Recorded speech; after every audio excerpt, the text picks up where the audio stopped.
এটা কি গোপাল দাদা? এটা হলো সুড়ঙ্গের মুখ। এই রাস্তা ধরে গেলে সুড়ঙ্গ তোমাকে নিয়ে যাবে ওই জমির নিচে, যে জমিতে তুমি আলু চাষ করেছো। আর আমরা সবাই জানি আলু হয় মাটির নিচে, তার ফলে তোমাকে আর ওই জমিতে পা দিয়ে ফসল বার করতে হবে না কুটির বাবা। তুমি এই সুড়ঙ্গ ধরে গেলেই ফসল পাবে। তাই নাকি? তবে আমি এক্ষুনি যাচ্ছি গোপাল দাদা। বাহ গোপাল বাহ, দারুণ বুদ্ধি তো। গোপাল ভাঁড়ের বুদ্ধি দারুণ না হয়ে উপায় আছে মহারাজ। সত্যি তো। ইস, এই বুদ্ধিটা আমার মাথায় এলো না কেন? আগে সারাদিন কি করে চুরি করা যায় সেই চিন্তা মাথায় ঘুরলে ভালো চিন্তা আসবে কি করে মন্ত্রীমশাই?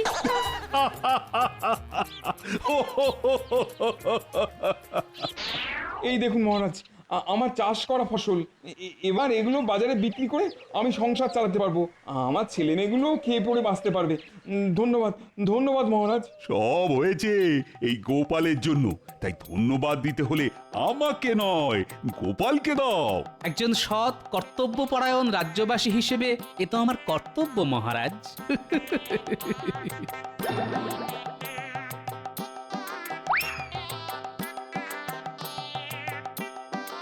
তাহলে এক কাজ করো, আজ তো রাখি পূর্ণিমা, তোমরা সবাই রাজবাড়িতে চলে এসো। আজ এই শুভ দিনে আমরা একসঙ্গে খাওয়া দাওয়া করব। কি খাবো মহারাজ? কেন, লুচি আর ওই জমির আলু। আমি নিজে দাম দিয়ে কিনবো ওই জমির আলু। কি আমাকে বিক্রি করবে তো? কি যে বলেন মহারাজ, অবশ্যই অবশ্যই করব। কি কৃষ্ণচন্দ্র এত বড় সাহস! এই উজির, ঘোড়া বের করো, আমি এক্ষুনি কৃষ্ণনগরে যাব।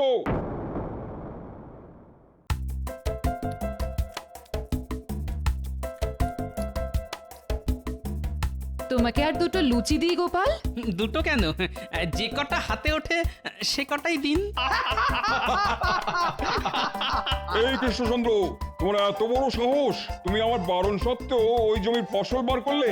হ্যাঁ, আমি তো আপনার কথা অমান্য করিনি নবাব বাহাদুর। আপনি বলেছিলেন ওই জমিতে যাতে কেউ পা না দেয়। পা না দিলে ওই জমির আলু বার করলে কি করে?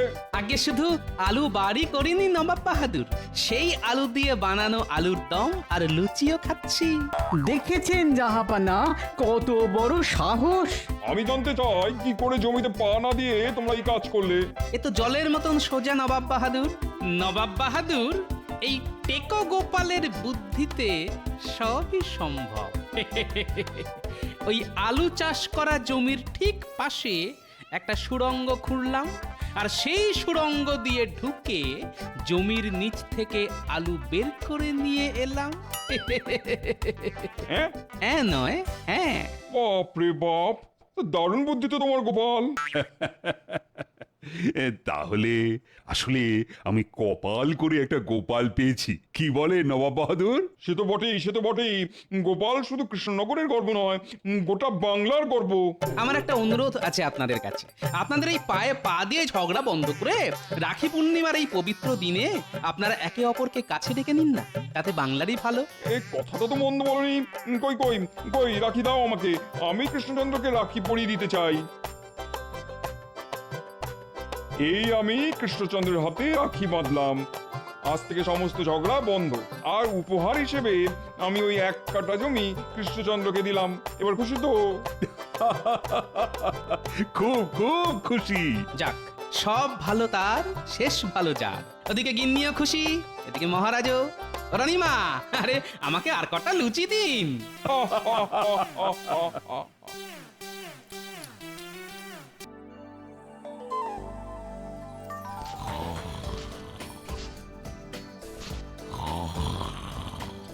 বলি কি গো, বলি উঠবে তো নাকি? এই এখন নয়, পরে পরে। পড়ে পড়ে তো বেলাই বয়ে যাবে, বয়েই যাবে, কিন্তু তুমি আর উঠবে না। এ আমি ভালো করেই জানি। ধুর, তুমি সব জানো। এবার যাও তো, আমাকে একটু শান্তিতে ঘুমোতে দাও। না দেব না। বলি সামনেই রাখি পূর্ণিমা আসছে, সে কথা কি তোমার মাথায় আছে? হ্যাঁ, সর্বনাশ! তার মানে তোমার সেই পেটুক ভাইটা আবার আসবে আর ভুঁড়ি ফুলিয়ে গান্ডে পিণ্ডে খাবে? আই আই আই আই, একদম আমার ভাইয়ের নামে উল্টো পাল্টা বকবে না। হ্যাঁ, 10টা নয়, 5টা নয়, আমার ওই একটা মাত্র ভাই। ভাবছি এবার রাখি পূর্ণিমার দিন ভাইয়ের হাতে রাখি বেঁধে ভাইকে একটা নতুন ধুতি উপহারে দেব।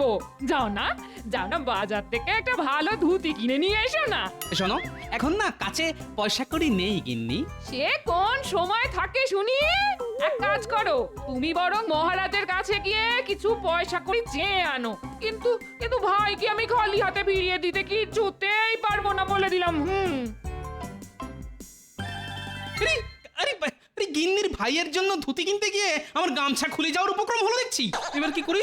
না, গিন্নি যেটা বলে গেল সেটাই করি আর কি। কি হলো মহারাজ, আজ এসে থেকে দেখছি আপনি গাল ফুলিয়ে বসে আছেন। কি আবার হবে, কৃষ্ণনগরের সীমানায় যে এক কাঠা বেওয়ারিশ জমি আছে না, ওটা নবাব বাহাদুর কিছুতেই ছাড়তে চাইছেন না। কিন্তু ওই জমির যিনি মালিক ছিলেন তিনি তো কৃষ্ণনগরের বাসিন্দা ছিলেন। কিন্তু সেই কথাটা নবাব বাহাদুরকে বোঝাবে কি? উনি তো জেদ ধরে বসে আছেন, কিছুতেই ওই জমিটা ছাড়তে চাইছেন না। ওই জমিটা পেলে আমি পুরো কৃষ্ণনগর রাজ্যটা ঘিরে ফেলতে পারতাম। তাহলে শত্রু আক্রমণের ভয়ও থাকতো না। ঘরে শত্রু থাকতে আর বাইরের শত্রুর ভয় কিসের? মানে কি বলতে চাইছো গোপাল? আগে আপনাকে তো আমি কিছু বলিনি মন্ত্রী মশাই, আমি বলছি আমার শ্যালকের কথা। কেন কেন গোপাল, তোমার শ্যালক আবার কি করলো? কি আবার করবে, আমার গিন্নি জেদ ধরেছে যে এবারে রাখি পূর্ণিমায় ভাইয়ের হাতে রাখি বেঁধে ভাইকে একটা নতুন ধুতি উপহার হিসেবে দেবে। এদিকে আমার ট্যাগ খালি। ও, এইবার বুঝেছি। তাই তুমি সকাল সকাল ভুঁড়ি দোলাতে দোলাতে মহারাজের কাছে হাত পাততে এসেছো, তাই তো গোপাল? আগে আমার হাত আমি যেখানে খুশি পাতবো, তাতে আপনার কি মন্ত্রী মশাই? গোপাল, এখন আমি কিন্তু তোমাকে কোনো টাকা পয়সা দিতে পারবো না। এমনিতেই আমার মাথায় হাজার হাজার চিন্তা, এত কিছুর মাঝখানে আর টাকা টাকা করো না তো। নাতি বুঝতে পারছেন না মহারাজ, আজ আমার গিন্নির ভাইয়ের জন্য নতুন ধুতি কিনে নিয়ে না গেলে আমাকে খালি পেটে ঘুমোতে হবে। আপনি আমার গিন্নিকে চেনেন না মহারাজ, আমাকে বাঁচান মহারাজ। আর তুমিও নবাব বাহাদুরকে চেনো না গোপাল। নবাব বাহাদুরকে ওই এক কাঠা জমি না ছাড়লে আমারও স্নান খাওয়া সব একেবারে মাথায় উঠবে। তার উপর আমার রাজ্যের গরিব চাষিরা ওই জমিতে আলু চাষ করেছে, আমি কিছুতেই ওই জমিটা নবাব বাহাদুরকে দিতে পারবো না। আগে আগে গোপাল যখন আছে তখন আপনি কোনো চিন্তা করবেন না মহারাজ। দরকার হলে আমি আমি নবাব বাহাদুরের পায়ে ধরবো, ওনাকে বোঝাবো, কিছু না কিছু একটা ব্যবস্থা আমি করবই মহারাজ। গোপাল নিজের গিন্নিকে সামলাতে পারে না, আর বাংলার নবাবকে নাকি সামলাবে? হাসালে গোপাল, হাসালে। আগে হাসুন হাসুন, গোপাল ভাঁড়ের কাজই তো হাসানো। মহারাজের জয় হোক। নবাব বাহাদুর আপনার জন্য এই চিঠিটা পাঠিয়েছেন। হ্যাঁ, নবাব বাহাদুর? আরে এই মন্ত্রী, চিঠিতে কি লেখা আছে পড়ে ফেলো না। আগে এখনই পড়ছি মহারাজ।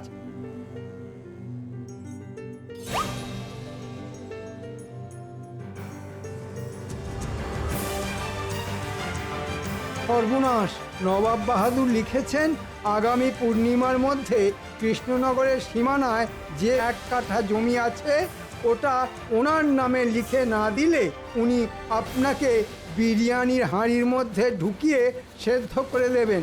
সর্বনাশ, যেটার ভয় পাচ্ছিলাম সেটাই হলো দেখছি। এই এবার কি হবে গো?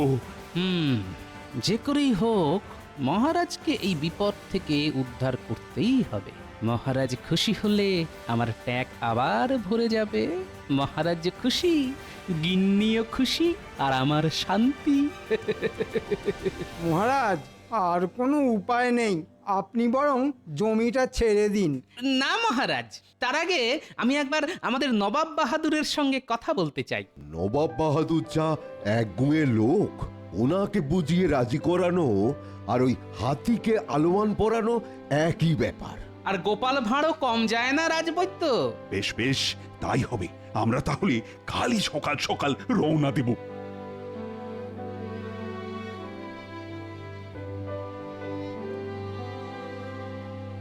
কই গো, একটু জল দাও।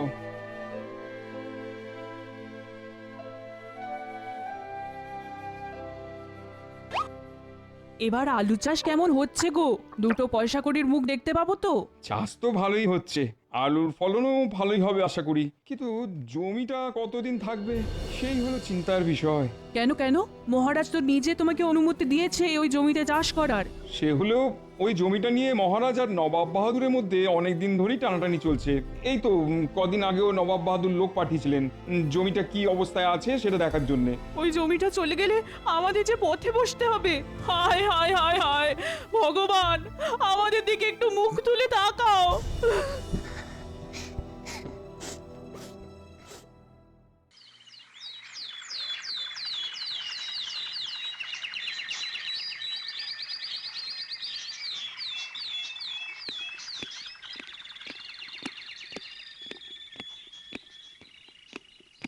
এই দেখুন জাহাপানা, মহারাজ কৃষ্ণচন্দ্র একেবারে দলবল নিয়ে চলে এসেছেন।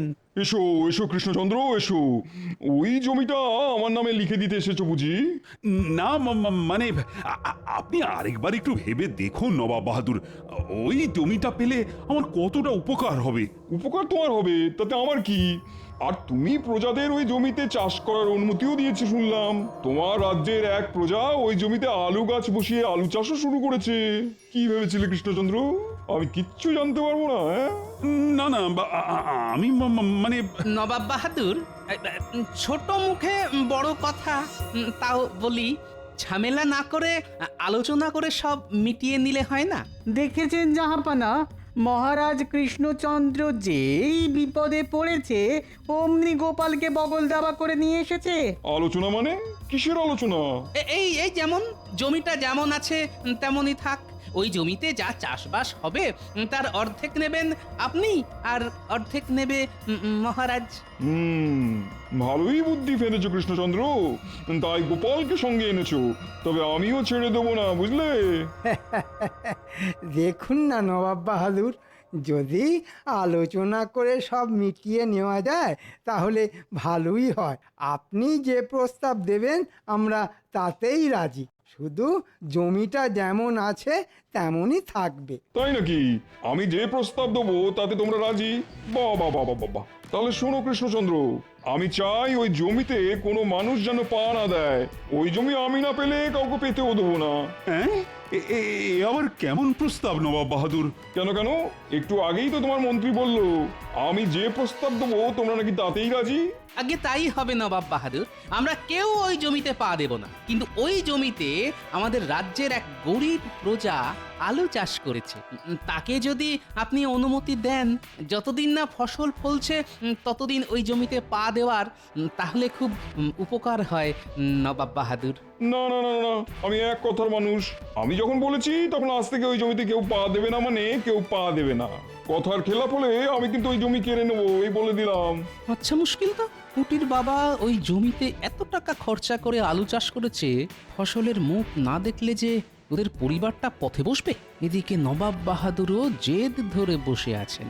না, এবার কিছু একটা করতেই হবে।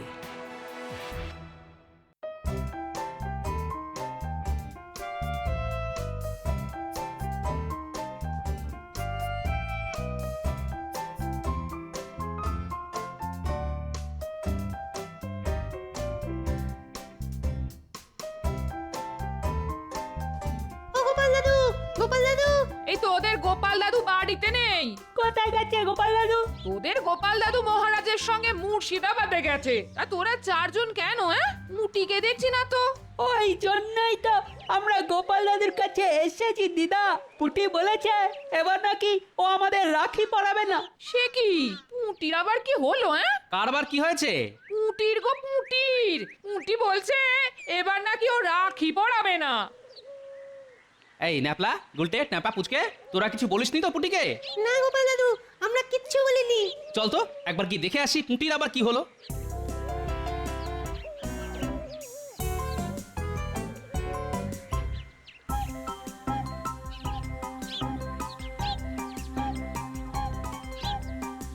পুটি, এই পুটি, পুটি, এই যে কি হয়েছে রে তোর? কিছু না গোপাল দাদু। না না না না, কিছু একটা তো হয়েছে, বল বল বল। জানো তো গোপাল দাদু, এবার আলু চাষ কেমন হচ্ছে গো? দুটো পয়সা কড়ির মুখ দেখতে পাবো তো? চাষ তো ভালোই হচ্ছে, আলুর ফলনও ভালোই হবে আশা করি, কিন্তু জমিটা কতদিন থাকবে সেই হলো চিন্তার বিষয়। ওই জমিটা নিয়ে মহারাজ আর নবাব বাহাদুরের মধ্যে অনেক দিন ধরেই টানাটানি চলছে। ওই জমিটা চলে গেলে আমাদের যে পথে বসতে হবে। হায় হায় হায় হায়। তাহলে এই ব্যাপার। আমরা খুব গরিব গোপাল দাদু, আর রাখি পড়ালে ভাইদের উপহার কিনে দিতে হয়, কিন্তু উপহার কিনতে গেলেও তো পয়সা দরকার হয়। তাই তুই কাউকে রাখি পড়াবি না বলেছিস, তাই তো? হ্যাঁ গোপাল দাদু। পাগলি মেয়ে একটা। শোন, তুই কোনো চিন্তা করিস না পুটি, তোদের গোপাল দাদু বেঁচে থাকতে তোদের কোনো আনন্দই মাটি হবে না। আসছে পূর্ণিমায় তুই সবাইকে রাখি পড়াবি। কি মজা কি মজা। এবারে আমাকে একটু বুদ্ধির গোড়ায় ধুনো দিতে হবে। একটা জব্বর দেখে উপায় বার করতে হবে, যাতে মহারাজও খুশি হয় আর বাচ্চারাও।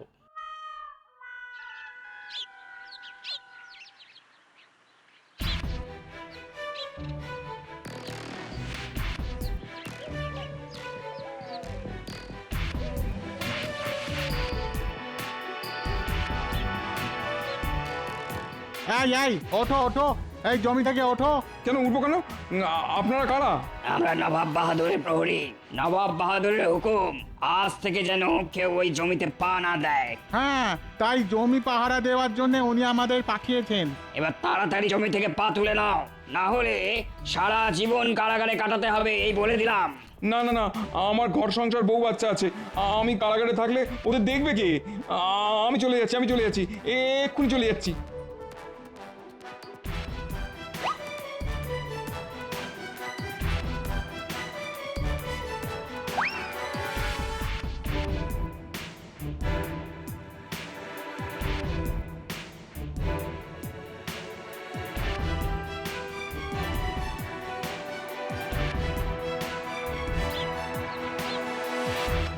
মহারাজ। এই যে মন্ত্রী, তুমি হলে যত নষ্টের মূল। কেন মহারাজ, আমি আবার কি করলাম? তোমাকে কে বলেছিল, কে বলেছিল নবাব বাহাদুরের সামনে মুখ খুলতে? এই তোমার জন্যই নবাব বাহাদুর অমন একখানা প্রস্তাব দিলেন, আর আমাদেরও সেটা মুখ বুঝে মেনে নিতে হলো। একটু বোঝার চেষ্টা করুন মহারাজ, তখন ওরকম না বললে নবাব বাহাদুর আরও রেগে যেতেন। এখন জমিটা নবাব বাহাদুরেরও না, আপনারও না। সেটাই তো সমস্যা। ওখানে আলু চাষ করেছে আমারই রাজ্যের এক প্রজা, তার কি হবে শুনি এখন?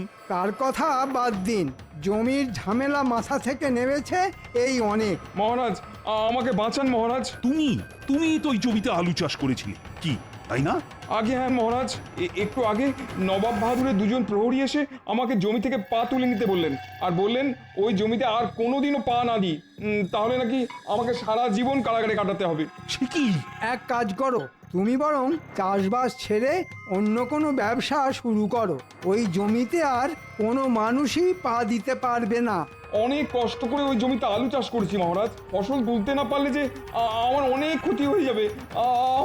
আমাকে সাহায্য করুন মহারাজ, আমার বউ ছেলে মেয়ে না খেতে পেয়ে মরে যাবে। গোপাল ভাঁড় বেঁচে থাকতে সেটা হবে না পুটির বাবা। গোপাল, ওহ, তুমি আবার কি করবে? দেখুন না শুধু কি করি। পুটির বাবা, বল গোপাল দাদা। আসছে রাখি পূর্ণিমার মধ্যে তোমার গাছের আলু ফলবে তো? সে রোজ যদি গাছে জল দেওয়া যায় তাহলে ফলবে বই কি। বেশ, তুমি রোজ তোমার চাষ করা আলু গাছে জল দেবে, কিন্তু পাশের জমিতে দাঁড়িয়ে ছুঁড়ে ছুঁড়ে ভুলেও ওই জমিতে পা দেবে না। তারপর বাকি কাজটা গোপাল করবে। এই গোপাল, এই কি চলছে বলো তো তোমার মাথায়? বুদ্ধি মহারাজ, বুদ্ধি। আমি ঠিক ওই জমির আলু বার করে আনবো, তাও জমিতে পা না দিয়ে। সত্যি? আগে সত্যি সত্যি সত্যি ৩ সত্যি। ফসলের মুখ তুমি দেখবেই পুটির বাবা। গোপাল ভাঁড় কথা দিল। বেশ বেশ গোপাল, আমার না তোমার উপর পূর্ণ বিশ্বাস আছে। আর মহারাজ, আমার দিকটাও একটু দেখুন এবার। সবই তো জানেন আপনি মহারাজ।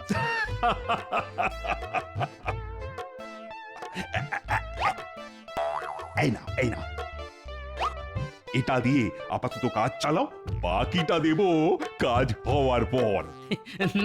ধন্যবাদ মহারাজ। এটা দিয়ে গিন্নির ভাইয়ের জন্য নতুন ধুতি কিনে আপাতত গিন্নির মুখ বন্ধ করি, তারপর নবাবের মুখ বন্ধ করব রাখি পূর্ণিমার দিন।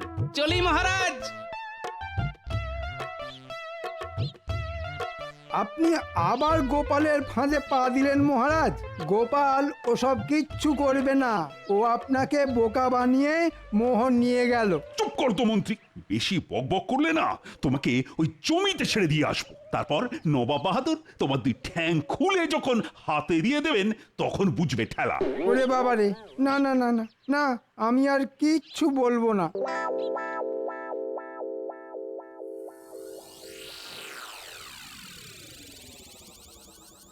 আমরা কোথায় যাচ্ছি গো গোপাল দাদু? রাস্তা বানাতে। কোথায় যাওয়ার রাস্তা গোপাল দাদু? দাঁড়া দাঁড়া, সব যদি এখনই বলে দিই তাহলে কাল সকালে চমকটা দেব কি করে? তাই মুখ বন্ধ, চল তাড়াতাড়ি।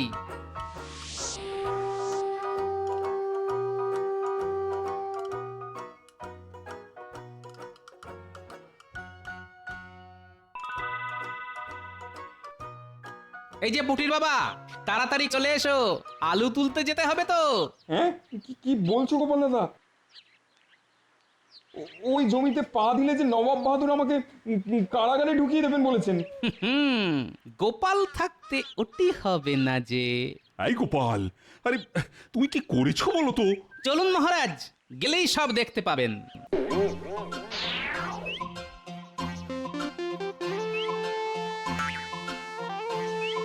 ওই দেখুন মহারাজ, নবাবের দুজন প্রহরী দাঁড়িয়ে জমি পাহারা দিচ্ছে। দিক, ওদের কাজ ওরা করুক আর আমাদের কাজ আমরা।